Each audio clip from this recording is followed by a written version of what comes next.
It's Jordan here at Phillips Chevy again for part 2 on inside the 2022 Chevy Silverado 2500. This one's pretty loaded up, but the main thing I want to go over today is the trailer profiles and setting up a profile for whatever trailer you have. So right up on here on the media screen, you just scroll right over to trailering. And on here, you can have as many trailer profiles as you like. So we'll set one up. And it'll ask which one you would like to have. Say we have a conventional, can set it up for literally whatever we are doing. So if we're towing a boat, go ahead and click boat, save profile.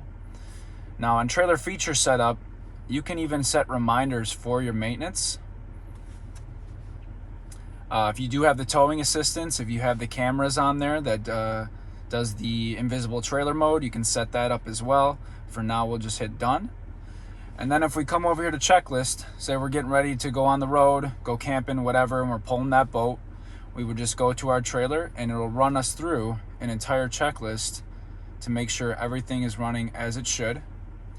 And while you're driving as well, you can always check the status of your trailer right on here with the connections. The maintenance will show up and exactly which vehicle you can customize through your user profile. So while you're driving, you can make sure everything's as it should. If you start thinking, oh, if something sounds off, it'll check right on here and make sure you're all right. Or if something's wrong, it'll let you know. Another thing I wanted to go on here as well, through users, through your GM profile, you can create this and link it with your GM rewards account to set up your own personal user account that's going to go hand in hand with your trailers on there too. So anyways, come on down to Phillips Chevy. We're always here. We're always happy to help. Anything you need, any questions, feel free to comment below. Thank you.